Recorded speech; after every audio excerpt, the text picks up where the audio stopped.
तर ज्या निवडणुकीकडे अवघ्या देशाचं, फक्त राज्याचं नाही तर देशाचं लक्ष लागलंय, त्या महाराष्ट्राच्या निवडणुकीचा, महाराष्ट्र विधानसभेचा निकाल अवघ्या काही तासात समोर येणार आहे। सगळ्यात चुरशीची, फक्त नेतेच नाही तर राजकीय पक्षांचंही भवितव्य ठरवणारी ही निवडणूक आहे आणि हा निकाल आहे।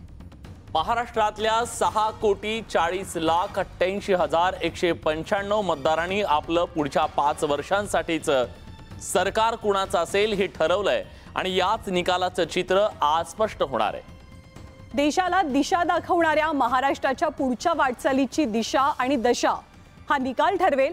गेल्या 5 वर्षात महाराष्ट्राच्या राजकारणात जी उलथापालट झाली, अभूतपूर्व उलथापालट होती, ती न भूतो न भविष्यती अशीच काहीशी होती, पण न भूतो आपण म्हणू शकतो, भविष्यतीचा अजूनही अंदाज बांधले जातात। कारण आता जसजसे आकडे बदलतील ना तसे कोण कुणाचे मित्र होणार आहे, मैत्री आणि समीकरण सुद्धा बदलू शकतात, जे 2019 ला झालेलं होतं।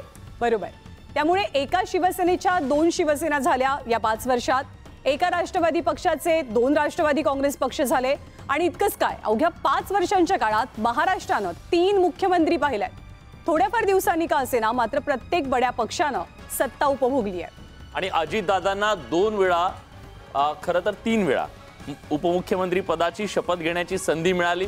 देवेंद्र फडणवीसांना विरोधी पक्षनेते, मुख्यमंत्री आणि त्याचबरोबर उपमुख्यमंत्री असा तिहेरी प्रवास करावा लागला। देशाच्या इतिहासात कदाचित एखाद्या नेत्याच्या वाट्याला आलेलं हे भाग्य असेल किंवा राजकीय परिस्थिती असेल, पण हे घडलं आणि 40 आमदारांचा पाठिंब्यानं राज्याचे मुख्यमंत्री झाले एकनाथ शिंदे।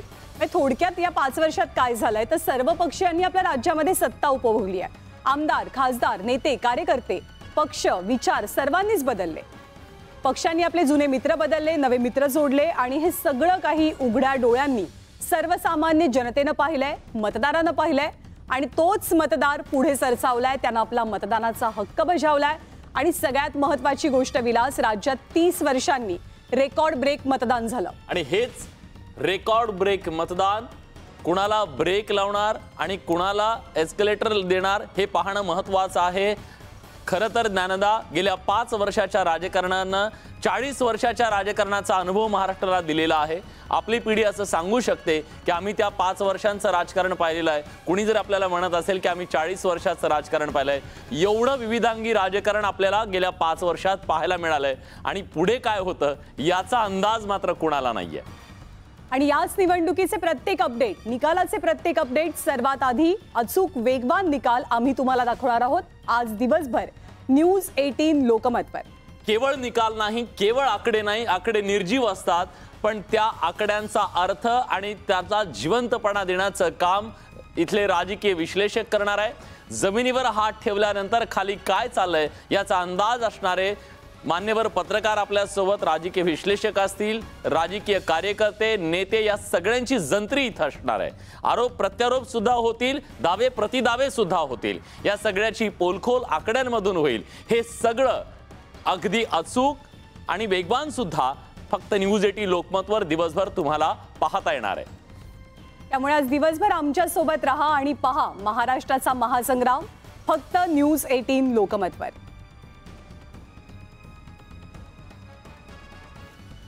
आपले राज्यभरातले वेगवेगळे प्रतिनिधी आपल्या सोबत आहेत। सुष्मिता भदाने मुंबईतनं माहिती देतील, चंद्रकांत फुंदे आपल्या सोबत आहेत, सिद्धार्थ गोदाम आहेत आणि उदय तिमांडे सुद्धा आहेत। आपण या सर्वांकडनं महाराष्ट्राची आत्ताची राजकीय परिस्थिती जाणून घेणार आहोत। विलास, ही सगळी राजकीय परिस्थिती जर आपण बघितली तर मला वाटतं की ज्या प्रकारची आज ही सगळी राजकीय परिस्थिती निर्माण झालेली आहे, उत्सुकता तुम्हाला सुद्धा सगळ्यांना असेल आणि मला वाटतं बऱ्याच पत्रकारांच्या आयुष्यात असं होतं की 5 वाजताच आपण फील्डवरती उभे आहोत आणि फील्डवर कॉन्फिडन्स सुद्धा सगळ्यांच्या चेहऱ्यावरती दिसतोय।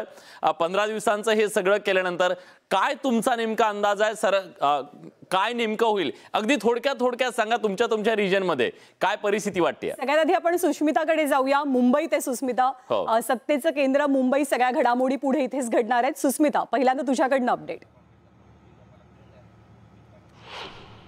नक्कीच खरं तर आजचा दिवस महाराष्ट्रासाठी आणि आपल्या तर प्रत्येकासाठी महत्त्वाचा आहे। गेल्या काही दिवसांमध्ये जो काही प्रचार रंगला होता, जी राजकीय उलथापालथ घडलेली होती, आरोप प्रत्यारोप झाले होते, त्यानंतर जर आजचा दिवस म्हटला तर खऱ्या अर्थानं मतदार राजा, जनता जनार्दन सब जानती है याची खरी प्रचिती आज येणार आहे। कारण जनतेनं आपला कौल दिलेला आहे। इतके दिवस उघड्या डोळ्यांनी त्यांनी जे काही राजकारणाचे रंग बघितलेले आहेत, त्यानंतर मतदारांचा कौल आज कैद झालेला ईव्हीएम मधनं बाहेर पडणार आहे। सध्या मी उपस्थित आहे शिवडी या ठिकाणी, ज्या ठिकाणी आपण बघतोय की प्रचंड मोठा पोलीस बंदोबस्त तैनात करण्यात आलेला आहे आणि या संपूर्ण शिवडी विधानसभा क्षेत्रामध्ये आपण जर बघितलं तर रंगतदार लढत पाहायला मिळालेली होती। संपूर्ण राज्यामध्ये जर आपण बघितलं तर शिवसेनेचे दोन भाग, खरी शिवसेना, खोटी शिवसेना, गद्दार खुद्दार अशी लढाई लढली जात असताना शिवडीमध्ये मात्र थेट मनसेला भाजपनं पाठिंबा दिलेला होता। बाळा नांदगावकर यांच्या विरोधात शिवसेनेचे अजय चौधरी, उद्धव बाळासाहेब ठाकरे गटाचे ते उपस्थित होते आणि त्यांनी सुद्धा ही लढत दिलेली होती। त्यामुळे या दोन उमेदवारांच्या पलीकडे जाऊन जर विचार केला तर शिवडी हा खरं तर मराठी मतदारांचा गड मानला जातो। मराठी गिरणी कामगारांचा हा संपूर्ण परिसर आहे। त्यामुळे इथं नेमकं काय घडतंय, बरोबर आहे। मुंबईत आवाज कुणाचा घुमणार हे पाहणं महत्त्वाचं आहे आणि अटीतटीची लढत आहे। शिवसेनेतच उभी फूट पडल्यानंतरची ही पहिली खरं तर अग्निपरीक्षा म्हणूया ग्राउंड लेवलवरची, कारण लोकसभेची मोठी इलेक्शन असते पण विधानसभेची ही निवडणूक आहे। चंद्रकांत फुंदे आपले प्रतिनिधी आता आपल्यासोबत आहेत। चंद्रकांत, पुण्याची थंडी, बोचरी थंडी असते, या थंडीमध्ये काय नेमकं गरमी आहे, आज राजकीय गरमी जाणवतीये, काय तुमचा अंदाज आहे पुण्यातला? विलास, थोडी दुरुस्ती करेल, पुण्याची थंडी सध्या बोचरी नाही, अजितदादांच्या जॅकेट सारखी गुलाबी आहे। त्यामुळे निश्चितच आता हे गुलाबी रंग कसे उधळतात ह्या निकालामध्ये अजितदादांचं करिअर आज निश्चित होणार आहे। त्यामुळे बघूया आता बारामतीकर नेमका फैसला अजितदादाच्या बाजूने देतात की साहेबांच्या बाजूने। माहिती अशी, आता आम्ही ग्राउंडवर फिरलो तर अजितदादा निश्चित निवडून येणार आहे, पण त्यांचं लीड कमी होणार आहे। पण ते उपमुख्यमंत्री होणार का, हे सत्ता कोणाची येते, मवियाची येते की महायुती, याच्यावर ते निश्चित होणार आहे। पण चंद्रकांत, लोक असं म्हणतात सत्ता कोणाची आली तरी अजितदादा उपमुख्यमंत्री ठरलेलं असतं। हो, अगदी 6वी वेळ असेल त्यांची। मवियात जरी आली तर ते साहेब त्यांना इकडे बोलून घेऊ शकतात आणि महायुतीची आली तर उपमुख्यमंत्री फिक्स ठरलेलं आहे। पण त्यांची इच्छा आहे मुख्यमंत्री होण्याची। त्यामुळे आकड्याच्या खेळांमध्ये जर त्यांच्या संख्याबळाला महत्व आलं तर कदाचित तो डाव त्यांच्यासाठी आज यशस्वी होणार का, हे आजच्या निकालावरनं स्पष्ट होईल। बघूया नशीब आज त्यांना साथ देत आहे का। पण जर समजा त्यांनी महायुती सोडली तर ईडी त्यांच्या मागे लागू शकते विलास, हे नक्की आहे। त्यामुळे ती रिस्क कदाचित ते घेणार नाही। पण साहेब त्यांना इकडे बोलवणार का, आकडे आल्यानंतर। आणि आणखी एक गोष्ट, म्हणजे तुमच्या आसपास बरीच लगबग आम्हाला पाहायला मिळते, तर तो माहोल दाखवा, तो माहोल आपण गुलाबी माहोल प्रेक्षकांना दाखवूया। हो, मी कॅमेरामन गणेशला सांगाल, हा जो एरिया आहे हा FCI गोडाऊन, म्हणजे कोरेगाव पार्क मधले ही सगळी कर्मचारी, मतमोजणी कर्मचारी मंडळ आहे। ते बघ सगळे लाईन लावून सगळ्यांचं चेकिंग होतंय। आणि इकडे जे 8 पुणे शहरातले जे 8 मतदारसंघ आहेत, म्हणजे शिवाजीनगर, खडकवासला, कसबा, पर्वती, वडगाव शेरी, हडपसर, कॅन्टोन्मेंट, ह्या 8 मतदारसंघातली मतमोजणी इथंच या सेंटरवरती होते आणि या सेंटरवरनं ही सगळी मतमोजणी होईल। आणि साधारण 8 वाजता मतमोजणी सुरू झाल्यानंतर त्याचा पहिला जो कल आहे तो आपल्याला 8:15ला साधारण कळेल आणि त्यानंतर ही सगळी मतमोजणी सगळी सुरू होईल। आणि जे फास्टेस्ट, मला प्रेक्षकांना आवर्जून सांगायचं विलास, सर्वाधिक वेगवान निकाल फक्त न्यूज 18 लोकमत देणार आहे। कारण आपणच एकमेव असे चॅनल आहे की प्रत्येक मतदान केंद्रावरती आपला प्रतिनिधी आहे।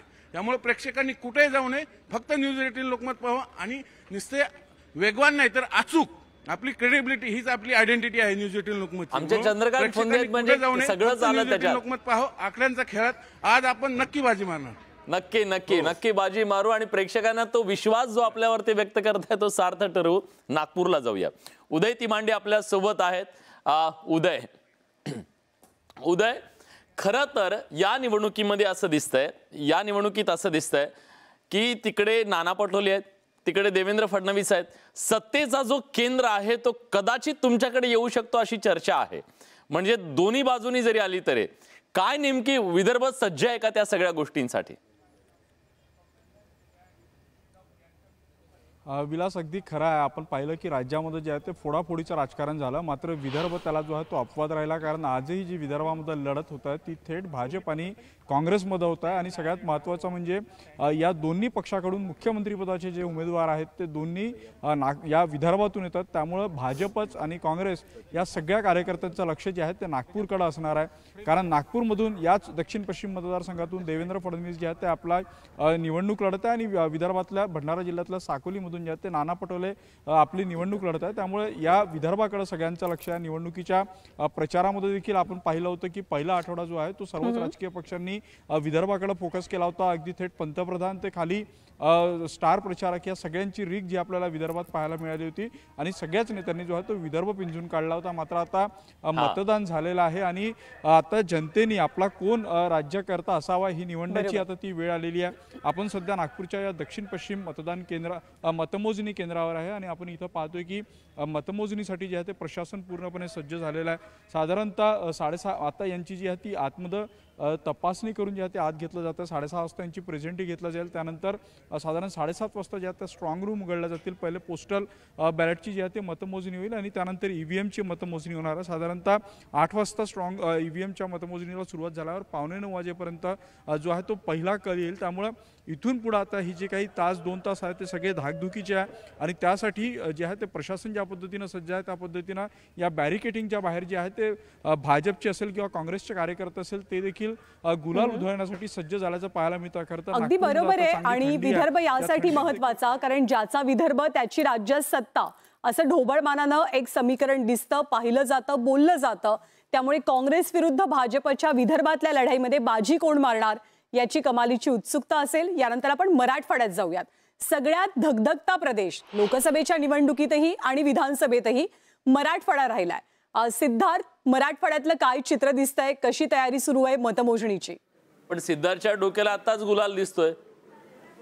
बघा ज्ञानदा, मराठवाड्यात सुद्धा सगळी तयारी सुरू झालेली आहे. महत्त्वाची गोष्ट अशी आहे की मराठवाड्यात सगळीकडे जरी टफ ही मतदान झालं असलं तरी काही मोजक्या मतदारसंघामध्ये आपल्या नेत्यांच्या मुलांचं किंवा नेत्यांचं भवितव्य पणाला लागलं. त्यामध्ये नांदेडची श्रीजया असेल किंवा परळी धनंजय मुंडे असेल किंवा औरंगाबादमध्ये छत्रपती संभाजीनगरमध्ये 3 मतदारसंघामध्ये सुद्धा महत्त्वाची लढत आहे. पश्चिममध्ये संजय शिरसाट आहेत, पूर्वमध्ये अतुल सावे आणि इम्तियाज जलील. मी ज्या ठिकाणी उभा आहे त्या मतदारसंघामध्ये अतुल सावे विरुद्ध इम्तियाज जलील यांची लढाई झालेली आहे. त्याच ठिकाणच्या मतमोजणी केंद्रावर मी या ठिकाणी आहे. एकंदरीत ज्ञानदा या ठिकाणी असं आहे की प्रत्येक मतदारसंघामध्ये परस्पर विरोधी पक्षांना आपसात लढावं लागतं. मराठवाड्यात मात्र काही आरक्षण विरोधी भूमिका मांडणाऱ्या पक्षांना एक तर त्यांच्या विरोधी पक्षासोबत लढावं लागलं, त्याचसोबत मराठा समाजाच्या मतदानासोबत सुद्धा लढावं लागलं. म्हणजे एका ठिकाणी 2-2 ठिकाणी लढत करावी लागलेली आहे. एकंदरीतच मराठवाड्यामध्ये खऱ्या अर्थानं मनोज जरांगे पाटलाचा इम्पॅक्ट किती या निवडणुकीवर राहिला का नाही राहिला याकडे सगळ्यांचं लक्ष लागलेलं आहे. त्यामुळे या मतमोजणीचं महत्त्वाचं जे आहे की मत वाढलेले नाही. अनेक ठिकाणी काही ठिकाणी प्रचंड वाढलं, तर सिल्लोडमध्ये जवळपास 80-82% मतदान झालेलं आहे. एकंदरीतच काही ठिकाणी एका स्थिर लेवललाच मतदान राहिलेलं आहे. त्यामुळं काही ठिकाणी बदल होतो का काही ठिकाणी तेच राहतात किंवा मनोज जरांगे पाटलाच्या आंदोलनाचा कसा इम्पॅक्ट राहील किंवा भाजपने जी काय रणनीती खेळली फक्त मराठा उमेदवार देऊन त्यांचा फायदा होईल का, या सगळ्या गोष्टींचे सगळ्या कन्फ्युजनचे उत्तर आपल्याला भेटतील. मात्र मी आता स्ट्रॉंग रूम दाखवण्याचा प्रयत्न करतो तुम्हाला. स्ट्रॉंग रूम या ठिकाणी आणि थोड्याच वेळात ही स्ट्रॉंग रूम काही जी काय पद्धत असते त्या पद्धतीनं या पाठीमागे जे आहे EVM आणि VVPAT मशीन ठेवलेले आहेत ते थोड्या वेळात बाहेर निघतील आणि इथून ते काउंटिंग सेंटरला जातील. आपण बघतोय की काउंटिंग सेंटरला सुद्धा आता जे काही कर्मचारी आतमध्ये जाणार आहेत त्यांची तपासणी करून त्यांना सोडलं जात आहे. पूर्ण यंत्रणा सज्ज आहे. सगळ्या पद्धतीची तयारी या ठिकाणी झालेली आहे. पोलीस बंदोबस्त कडक आहे. मी या मतदान केंद्रावर मतमोजणी केंद्रावर यासाठी आलेलो आहे की हे मतमोजणी केंद्र अत्यंत संवेदनशील आहे. कारण या ठिकाणी MIM विरुद्ध अतुल सावे ही जरी लढत असली तरी हिंदू आणि मुस्लिमांमध्ये ही लढत झालेली आहे. त्यामुळं अत्यंत संवेदनशील मतमोजणी केंद्र आहे आणि या ठिकाणी बंदोबस्त सुद्धा मोठा आहे. थोड्या वेळात या ठिकाणी सुरू होईल. बरोबर आहे. 8 वाजता ही सगळी प्रक्रिया सुरू होणार आहे. उमेदवारांची धाकधूक तर काय लेवलला पोहोचली असेल हे आपण कल्पनाही करू शकत नाही. आपले सगळे प्रतिनिधी पहाटे 5 वाजल्यापासून ऑन फील्ड आहेत, ग्राउंडवरती आहेत. अचूक विश्लेषण, योग्य विश्लेषण आणि खरेखुरे निकाल फक्त न्यूज 18 लोकमतवरती तुम्ही पाहू शकणार आहात.